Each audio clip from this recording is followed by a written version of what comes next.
이슈 체크 코너로 이어가 보도록 하겠습니다. 오늘은 인사이트 K의 배종찬 소장님 모시고 이야기 나눠보도록 하겠습니다. 안녕하십니까? 안녕하십니까? 네, 소장님 오늘도 시장 이야기 좀 해보도록 하겠습니다. 예. 뉴욕 증시는 쉽지 않아요. 보니까 그렇습니다. 관세 부과를 이유로 시장이 좀 급락이 강하게 나오고 있는 상황이고, 물론 간밤 증시는 좀 오르긴 했습니다만은 예. 최근의 조정을 좀 비교를 해보자면 뭐 간밤에 오른 것도 아닙니다. 어떻게 보셨습니까? 그렇죠. 뭐 간밤에 뭐 오른 것이 이제 계속 유지가 되느냐의 차원인데, 맞습니다. 제가 거듭 말씀드렸습니다만 지난주 제가 말씀드렸죠. 6개월 동안은 정신이 없을 것이다. 제 이야기 그대로잖아요. 그러니까 트럼프 대통령의 스타일은 그러니까 특별하게 이걸 아주 정교하게 설계를 해놓는 게 아니라 큰 그림만 있어요. 큰 그림 뭔지 아세요? America first. 미국이 우선이다. 이걸 실천하는 데 있어서 나머지는 다 그냥 언제든지 변동이 되는 거예요. 그러니까 최종 목표, 미국이 이익을 얻는 그 과정으로만 가는 길에 어떤 수단이든지 다 동원될 수 있는 거예요. 그러니까 이제 그런 차원에서 우리는 그렇게 생각할 수 있잖아요. 아니, 정말 그토록 본인이 학수고대하던 대통령이 됐는데 그것도 경제 대통령이랑 트럼프가 주가가 내려간다? 근데 트럼프 머릿속에는 그런 생각이에요. 이게 6개월 지나도 1년 지나도 올라가면 되잖아. 이 생각이에요. 비트코인도 코인도 올라가면 되잖아. 이 생각이기 때문에 여러분들이 이 그림을 어떻게 그리냐가 매우 중요하다는 말씀을 제가 거듭 드리고 있습니다. 자, 지금 보면은 뉴욕 증시도 계속 흔들흔들해요. 그러니까 맞습니다. 월가에서도 그죠. 안전벨트를 착용해라. 그러니까 6개월 동안에 여러분들 뭐냐면 롤러코스터 타고 계신다고 생각하면 돼요. 그러니까 지금 미국에 아예 투자하고 있는 서학 개미들은 롤러코스터를 탔어 이미. 그래서 오르락 내리락 오르락 내리락 계속 될 거예요. 그다음에 본격적인 무역 전쟁이 시작하려면 미국은 인플레이션이 있을 수도 있어요. 하지만 이게 심각하냐? 심각한 정도로 갈 것 같지는 않아요. 왜? 자꾸 그 중간에 조정을 합니다. 그러니까 이런 부분들이 있기 때문에 러터닉 상무장관 이야기 다르고, 러터닉 상무장관이 또 어떤 이야기 하냐면 지금 멕시코하고 캐나다를 좀 뭐 또 유예해 줄 수도 있어. 이게 다 협상이에요. 정신이 없게끔 상대방을 만들어놔요. 그러니까 트레이더 총리가 하도 견디다 못 견디니까 먼저 내뱉어버리죠. 이거 다 우리 그냥 무기력하게 만들어서 합병하려고 하는 거다. 지금 여러분들 파나마 운하도 기존의 홍콩이죠. 중국계 회사에서 미국계 회사로 바뀌어버렸어요. 그린란드 지금 거기도 막 마가 회원들이 있어요. 그린란드도 중국을 견제해야 되니까 히토류 그냥 놔두면 안 돼. 지금 뭡니까? 젤렌스키도 지금 다시 무릎을 꿇었죠. 그러니까 이런 시기예요, 여러분들. 그러니까 이런 그림을 여러분들이 정말 잘 보셔야 됩니다. 앞으로 4년 동안은. 그래서 루빈 전 미국 재무장관, 루빈 전 장관이 누구냐면 골드만삭스 출신이죠. 그래서 루빈 전 재무장관이 월가 출신의 이 빌 클린턴 1기 때 재무장관을 했어요. 2기 때는 누가 합니까? 2기 때 누구예요? 서머스가 하죠. 서머스가 나중에 하버드대 총장을 합니다. 그러니까 이제 전 재무장관이 관세는 결국 성장과 생산성의 악영향이다. 이야기를 하죠. 그러니까 이거 관세 왜 하냐? 결국 미국 소비자들은 힘들어진다. 이런 얘기를 하는데, 일단은 그래서 지표를 정하는 사람들은 이걸 있는 그대로 가야 되잖아요. 그러다 보니까 제가 말씀드렸죠. 이게 올해 연말쯤에는 S&P 500이 S&P 지수가 뭐 7,000도 간다 이야기가 있습니다만 지금으로서는 뭐 상당히 좋은 상황은 아니에요. 그래서 일단 약세로는 변경이 됐다. 이 부분을 여러분들이 확인할 수가 있습니다. 이제 진짜 트럼프 시대에 들어섰다라는 생각이 듭니다. 원래 뭐 월가라든지 증권가에서는 트럼프 취임식이 시작되면 그때부터 강경한 발언이 시작될 것이다라는 전망이 나왔는데 그땐 또 조용을 했고요. 2월 달 들어서 다시 한번 관련된 리스크가 좀 부각되고 있습니다. 그리고 무엇보다 반도체 보조금 폐지에 대해서 트럼프 대통령이 언급을 하기도 했는데, 그렇죠. 근데 이런 게 맞습니까? 왜냐하면은 그렇다면은 이제 앞으로 한국에 있는 기업들이 앞으로 미국에 제대로 투자를 하거나 할 수 있을까요? 근데 이게 뭐냐면 지금 확정된 게 아니라 그랬죠. 트럼프의 이 협상의 방식은 뭐냐면 세게 일단 저질러 놔요. 불확실성의 그래서 시대. CHIPS Act, 그러니까 터미네이트 이제 없어질 것이다. 그러니까 다 이제 위축이 되고 쫄아요. 그런 다음에 개별적으로 물밑에서 접촉을 하는 겁니다. 그러면 한국에 가서 지금 뭐 이야기하냐? 알래스카 LNG 개발에 한국이 와야 될 걸 이렇게 되는 거죠. 그러면 우리는 조선업이라든지 LNG 알래스카 개발에 협조를 안 해줄 수가 없는 거예요. 그러니까 훨씬 더 우리가 협상해서 좀 매달릴 수밖에 없는 걸 던져놓고, 그러니까 이제 이걸 폐지 언급을 하니까 삼성전자나 SK하이닉스는 일단은 좀 위축되죠. 그럼 위축된 상태에서 미국은 유리한 상태에서 반도체뿐만 아니라 다른 것도 호조건으로 가져가는 거예요. 이게 트럼프의 협상 방식. 여러분들 이게 절대적이다 생각하시면 안 돼요. 그러니까 어디를 우리가 뚫고 나가서 더 유리하게 만들까.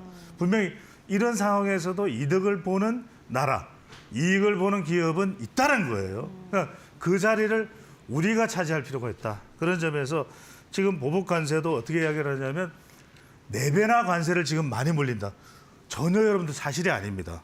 근데 여러분들 궁금한 건 뭐냐면 지금 우리하고 미국은 한미 FTA 기억나시죠? 그죠? 이거 정말 우리 초중고등학교 다닐 때 지금 뭐 이제 대학생이나 또 사회 초년생들은 그때 학교 다닐 때 다 배웠던 거예요. 그죠? FTA. 그러면 우리는 관세가 없어. 그렇잖아요. 근데 왜 이렇게 던져놓냐? 4배나 관세가 우리보다 많아요. 한국이요. 이러면서 우리는 그렇게 군사적으로 안보를 도와줬는데 한국이 이런 식으로 나와요. 이렇게 던져놓고 미국이 좋은 조건에서 투자를 얻어내든지 아니면은 다른 미국이 더 유리할 수 있는 방법으로 이제 이끌어 가는 거죠. 그런 점인데 여러분들 제가 여기서 말씀드리고 싶은 건 뭐냐면 TSMC 대만 기업인 TSMC도 지금 엄청난 투자를 약속했죠. 자, 우리 시간에 말씀드렸습니다. 엔비디아 미국 기업이다. 젠슨항 미국 시민권자다. 안 건드린다 그랬죠. 자, 그래서 여러분들 엔비디아와 연계되는 한국 기업 그리고 젠슨항과 연계될 수 있는 우리의 어떤 산업 구조. 그래서 뭐 휴머노이드도 중요하다는 말씀드리고 로봇, 산업용 로봇이든지 일본의 환학이 그래서 잘 나간다, 수익률이 높다는 말씀드렸죠. 이 부분을 여러분들이 꼭 서학개미든 아니면 국내에서 국내 정시에 투자하시던 그분들은 꼭 챙겨야 되는 대목이 바로 이 부분입니다. 엔비디아는 굳건하다 이런 말씀을 드립니다. 맞습니다. 반도체 이제 보조금 폐지에 대한 이 노이즈가 나오면서 관련주에 대한 투심은 좀 꺾였지만 트럼프 대통령이 어떻게 협상을 해 나갈 것인지 잘 살펴보면은 아마 시장을 어떻게 풀어나가야 할지 이 힌트를 얻으실 수 있을 것 같다라는 생각이 들고요. 다만 이제 미국에서 또 급한 쪽이 있습니다. 조선은 급하죠. 조선이죠. 조선. 여하튼 조선이 들어가면 좋아요. 조선의 4번 타자 이대호 다 사람들이 좋아하잖아요.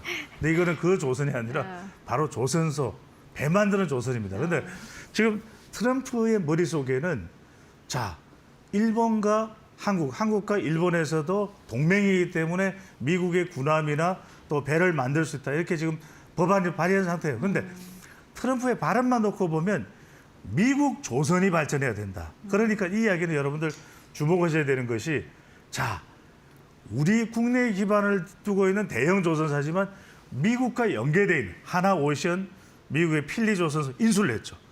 여기에는 주목할 수밖에 없습니다. 왜? 완전 건조가 되기 직전까지는 한국에서 만들어서 미국으로 가져가는 거죠. 그러면 이것은 미국 내에서도 상당히 허용이 될 수 있는 부분입니다. 하나오션 주목을 하셔야 된다. 그다음에 엔진은 STX 엔진. 그다음에 이 조선업을 미국으로 되돌리기 위한 특별 세금 감면. 그러니까 상당한 혜택을 MRO죠. MRO가 뭡니까? Maintenance, Repair, 그다음에 Operation. 조선업과 관계되는 겁니다. 여기에서 미국과 연계돼서 좀 미국 조선과 이렇게 연계돼서 협력해서 사업이 가능한 곳. 우리 삼성중공업이 있죠. 그러니까 이런 부분들이 여러분들 또 이 조선업이라고 하는 것이 이 선단 체제예요. 엔진도 있고 여러분들 많이 있습니다. 이 관련된 기업들은 다 챙겨 두셔도 좋다. 일단 조선업의 포트폴리오는 미국이 허약한 부분이기 때문에 계속 우리 힘을 빌릴 수밖에 없고 우리가 큰 소리 땅땅땅 칠 수 있는 것. 그리고 알래스카에서 LNG 개발하면 북부에서 해서 쫙 가스관을 뚫어서 이 알래스카 남부 항구에서 이것을 액화로 해서 운반을 해야 됩니다. 그때 LNG 액화 운반선 필요하죠. 이거에서 전 세계 1위 삼성중공업. 그러니까 이런 부분들을 여러분들이 쭉 연계해서 보실 필요가 있겠습니다. 미국이 급한 쪽은 조선입니다. 네. 앞으로 조선 쪽은 한국이 사실은 더 우위를 점할 수 있는 그런 위치에 있기 때문에 함께 체크해 보시면 좋을 것 같고요. 이어서 방산주도 좀 짚고 가도록 하겠습니다. 우크라이나와의 충격적인 미국과의 회담. 있었고 그렇죠. 또 유럽과의 이제 우크라이나와 간의 관계 이런 것들도 지금 시장에서 좀 주목을 하고 있는 상황인데 굉장히 여러분들 중요합니다. 지금 좀 돈이 많이 풀려 나올 수 있는 곳이 이제 유럽이에요. 왜? 유럽은 아직까지 여력이 있어요. 그리고 EU 전체가 지금 좀 활성화가 되어야 되고 독일도 벌써 군비 약중. 왜냐하면 미국만 믿을 수 없다. 나토, 북대서양 조약기구가 이제는 유럽군을 만들어야 된다. 이런 이야기가 나옵니다. 700조 이상 특별 예산 편성이고 이 미국과 우크라이나가 나중에 또 어떤 식으로 또 재발화가 될지도 몰라요. 이 갈등이. 그렇게 된다면 여러분들 러시아로부터의 남하 또는 러시아가 자꾸 서진하는 부분에 대해서 유럽은 지금 서부 유럽은 경계를 하고 있습니다.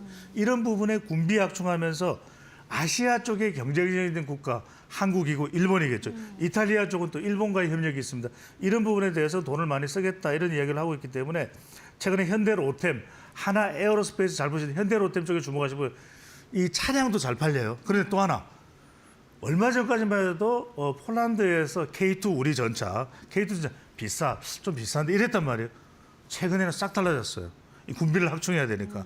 그런데 다른 이 레오파드나 독일 전차 이런 것들 비교했을 성능 대비 가성비가 있어. 오히려 그런 쪽으로 더 기울어지고 있습니다. 그런 면에서 보실 필요가 있고 이어서 가시면 짧게 정리를 해드리면 지금 코인도 관세 때문에 타격을 받는 상황이에요. 그렇죠. 결국은 유럽 쪽은 영국도 그렇고 계속해서 자금이 형성될 수밖에 없다. 그리고 미국과는 다르게 우크라이나 재건에 대해서도 목소리를 낼 수 있기 때문에 지금 독일도 상당히 유럽에서는 경제력이 제일 강한 국가죠. 그렇죠. 인프라 투자를 많이 이야기하고 있기 때문에 K방산, 그다음에 K원전 이것도 지금 체코 들어갈 수 있죠. 또 하나 마지막으로 K엔터 누굽니까? BTS, 호프, 희망, 제호. 네. 네. 바로 이런 부분들 따져보면 상당히 우리가 진출할 수 있는 가능성이 열려있는 시장이 유럽이다라는 것도 주목해서 볼 수 필요가 있습니다. 이제는 미국이 아니라 돈이 좀 풀릴 수 있는 유럽 쪽을 잘 보자라는 의견을 정리해 보도록 하겠습니다. 지금까지 인사이트 K의 배종찬 소장과 함께 이야기 나눠봤습니다. 말씀 고맙습니다. 감사합니다.